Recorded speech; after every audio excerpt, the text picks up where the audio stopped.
எதுல இருந்து வந்திருக்காங்கன்னா பெண்ணில இருந்து வந்தவர்.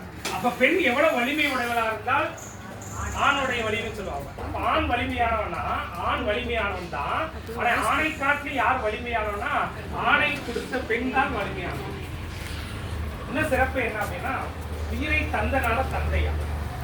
உயிரை கொடுக்கிறது ஆண் தான் கொடுக்குறாங்க, ஆனா உயிரை தாங்கி வளர்ப்பது தாயா. வள்ளுவர் ஒரு இடத்துல ஈன்ற பொழுதில் பெரிதுவக்கும் தன்மகனை சான்றோன் என கேட்ட தந்தைன்னு சொன்னாரா தாயின்னு சொன்னாரா? ஏன் தந்தைன்னு சொன்னார்? வளர்க்கிறது ஈன்ற பொழுதில் பெரிதுவக்கும் சான்றோன் என கேட்ட தாய். சான்றோர் அப்படின்னா இறைத்தன்மைக்கு சான்றாக வாழக்கூடியவர்கள் பெண் தான். சான்றோர் அப்படின்னா அன்பும் கருணையா இருக்கிறது. பெண்கள்கிட்ட கருணை அதிகமா, ஆண்கள்கிட்ட கம்மின்றார்.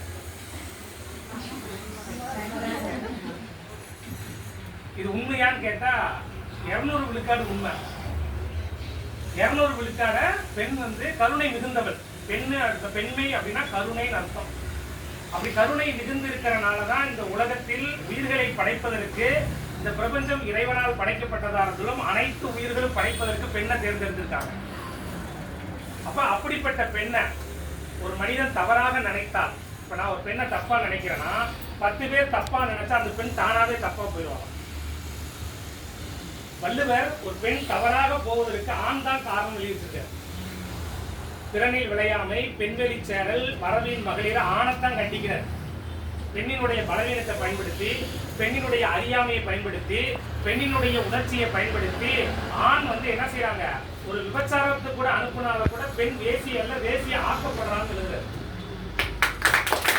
133 அதிகாரத்துல அறத்தை கடைபிடின்னு சொன்ன வள்ளுவர் ஒரு இடத்துல அரண் வரையாம் அல்லவை செய்யணும் பிறன் வரையாம் பெண்மை நயவாமை நன்று. அதான் இந்த உலகத்துல அறம் சார்ந்த கல்வி கிடைக்காது பரவாயில்ல, அறம் இல்லாத எந்த தப்பும் பண்ணு, ஆனா ஒரு பெண்ணை மட்டும் தப்பா நினைச்சிடாதுன்ற. அப்ப என்னன்னா, இறைவனுக்கு சமமாக பெண் படைக்கப்பட்டிருக்கிறார். இன்பத்துப்பால்ல சொல்வார், உருதரும் உயிர் அளிப்ப தீண்டுதலால் பேதைக்கு அமிழ்தத்தால் செய்யப்பட்ட தோல். பெண்ணுனாலதான் உயிர் தளிர்க்குதான். எப்படி ஒரு செடியை தண்ணி ஊற்றினா உயிர் தளிர்க்குமோ, அப்படி பெண்ணினுடைய ஆற்றல் மூலமாக தான் உயிர் தளிர்த்து வாழ முடியுமா. அந்த உயிரினுடைய ஆற்றல் பெண்ணுடைய கருவுல இருக்கிறதுனாலதான் விதை, நம்ம போய் ஒரு சாதாரண ஒரு இடத்துல விதைக்கிறோம், நிலத்துல நிலம் உழுகாம பண்படாம விதையை விதைச்சா விதை வளராது. நல்ல விதையை வச்சாலும் நிலம் நல்லா இல்லைன்னா வளராது.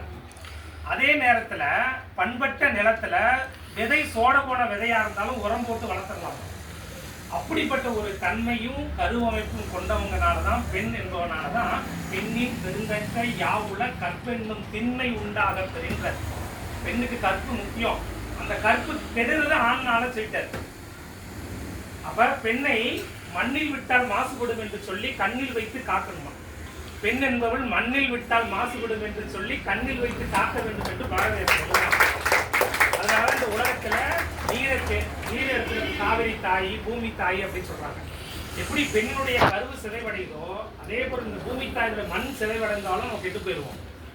இன்னைக்கு குழந்தை பிறக்கிறது பெரிய விஷயம். அடுத்த ஜெனரேஷன்லாம் முன்னாடிலாம் கருத்தடை இருந்துச்சு, ஊருக்கு கருத்தடை பண்ணிட்டு இருந்தாங்க. இன்னைக்கு ஒத்த பிள்ளை பெற்றுக்கிறது கஷ்டம். என்ன காரணம் அப்படின்னா, மண்ணில் உரம் போட்டு வளர்த்து மண் சிதைவு. இன்னைக்கு ஒரு பிள்ளை பெற்றுக்கிறதே பெருசா 15 லட்சம் 20 லட்சம் செலவழிக்கிறாங்க. உயிராற்றல செலவழிக்கிறாங்க. உயிராற்றல் யார் செலவழிக்கிறாங்களோ அவங்களுக்கு ஊனமுள்ள குழந்தை பிறக்கும். அப்ப இதெல்லாம் தெரிஞ்சுக்கணும் அப்படின்னா நீங்க என்ன பண்ணணும் அப்படின்னா, நம்முடைய முன்னோர்கள் தப்பா வாழ்ந்து, காட்டுல இருக்கும்போது தப்பா வாழ்ந்து எது சரின்னு சொல்லி நியதி இல்லாமல் வாழ்ந்த நீதி நூலை படிக்கணும். வாழ்க்கையில நீங்க எந்த நிலையில் இருந்தாலும், நீங்க குரான் படிப்பீங்களோ, பைபிள் படிப்பீங்களோ, பகவத்கீதை படிப்பீங்களோ, திருவள்ளுவர் படையில ஏதாவது ஒரு நீதி நூலை நீங்க நட்பு வைத்துக் கொள்ளணும். அப்படி நட்பு வைத்துக் கொண்டு நல்ல விஷயங்களை பயன்படுத்தினா மட்டும்தான் உயிராற்றல் பெருகும்.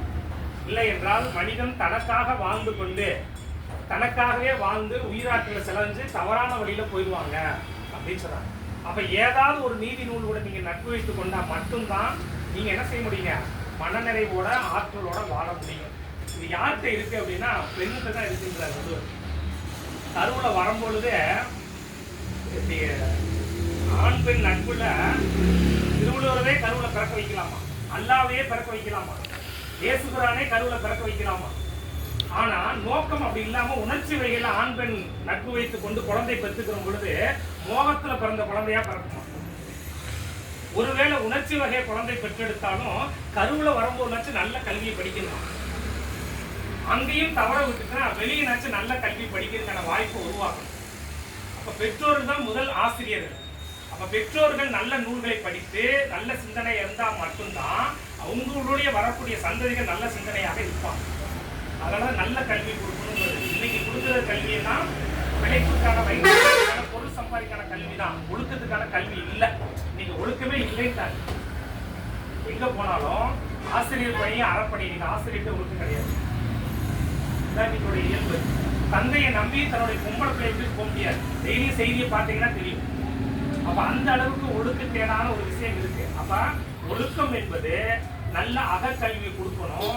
அந்த கல்வி என்பது நீதி நூல்கள் இருக்கு. அப்ப நீதி நூல்கள் யார் படிக்கணுங்க? தந்தை படிக்கணும், தாய் படிக்கணும். தந்தை தாய் மூலமாக தான் குழந்தை நல்ல கல்வி படிக்கும். அப்ப அப்படிப்பட்ட நூல்கள் நீங்க என்ன செய்யுங்க? திருக்குறள் ஒரு மதம் சாராத நூல். என் உயிர் தான் பெருசுன்னு சொன்னதில்லை, என் தாய்மொழி தமிழ் தான் சிறந்ததுன்னு சொன்னதில்லை, இவர் தான் கடவுள்னு சொன்னதில்லை. எல்லா உயிருமே மெய்ப்பொருள் சொன்ன ஒரே உலகத்துல உயிர்கள் அனைத்துமே மெய்ப்பொருள், உயிர்கள் அனைத்துமே இறைவன் சொன்ன ஒரே நூல் வள்ளுவர் தான். எப்பொருள் எத்தன்மைதாயினும் அப்பொருள் மெய்ப்பொருள் காண்பது. உலகத்துல இறைவன் தனியா இல்ல, எல்லா உயிரும் மெய்ப்பொருளாக பார்க்கணும் அப்படின்னு சொல்றாரு. அப்படி பார்க்கக்கூடிய கல்வியை, உயர்ந்த கல்வியை இங்க தமிழ்நாட்டில் பிறந்து நாம யாரும் படிக்கல. ஸ்கூல்ல 2 மார்க் படிச்சுட்டு வந்துட்டோம். அது வாழ்க்கை கல்விக்காக படிக்கணும், மார்க்குக்காக படிச்சுட்டு வந்துட்டோம். அப்படிப்பட்ட கல்வி எனக்கு சின்ன வயசுல கிடைச்சிச்சு. நான் ஒழுக்கமாக இருந்ததுக்கு இந்த கல்வி தான் காரணம். அதனால இந்த கல்விக்கு நன்றி உள்ளதாக இருக்கணும்ன்றதுக்காக நான் திருக்குறள் கல்வி சாலைன்னு ஆரம்பிச்சு வாழ்க்கைக்கு தேவையான 133 அதிகாரம் பிறப்பு முதல் இறப்பு வரைக்கும் அத்தனை விஷயங்களும் திருக்குறள்ல இருக்கு. அதை படித்து புரிந்து கொண்டு வாழ்க்கைக்கு எங்கெல்லாம் சிக்கல் இருக்கோ அந்த சிக்கலை தீர்த்துக்கலாம். இதுக்கு தனியா ஆசிரியர்கள்லாம் கிடையாது. நீங்க நூலோட நட்பு வச்சுக்கிட்டாவே அது திருவள்ளுவருடைய நட்பு வச்சு கணக்கு.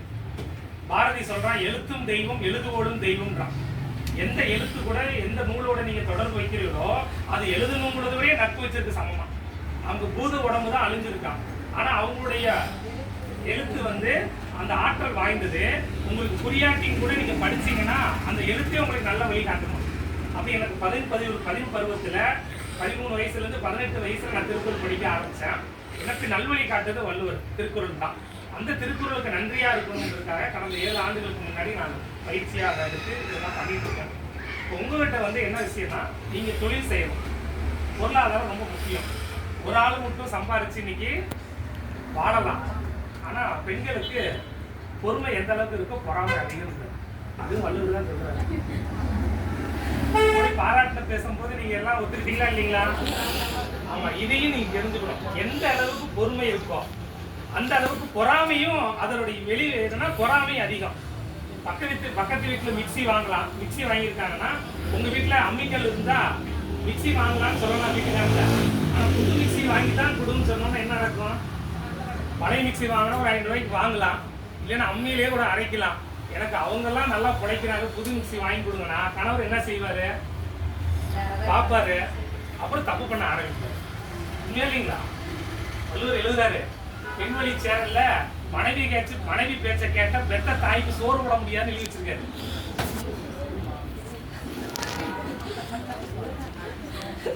எந்த அளவுக்கு உண்மையோ எந்த அளவுக்கு நல்லதோ அதே இடத்துல என்ன செய்யுங்க? தீமை வளருங்க. இது நான் இயல்பா சொல்றேன். ஒரு இடத்துல செடி நல்லா வளருதுன்னா அந்த களை வளருதா இல்லையா? களை வளரக்கூடாதானே? நல்ல நிலத்தை நல்லா உழுது நல்ல விதை விதைச்சா களை வளரக்கூடாது. களை வளருது, அது இயற்கையினுடைய நியதி. பெண் கருணை மிகுந்தவள் தான். என்னைக்கு பொறாமைக்கு போயிட்டாங்களோ பெண் மாதிரி கருணையற்றவள் கிடையாதுன்ட்டார். பெண்ணு விளக்கு மாதிரி எரிக்க முடியும், கோபப்பட்ட கண்ணகி மாதிரி அழிச்சு கொடுக்க முடியும். அவ்வளவு ஆற்றல் வாய்ந்தவங்க நீங்க. அப்ப என்னன்னா ஒரு குடும்பத்தை வழி நடத்துறது யாருங்க? பெண் ஆற்றல் மிகுந்தவள். அதிலே தரம் மாறினா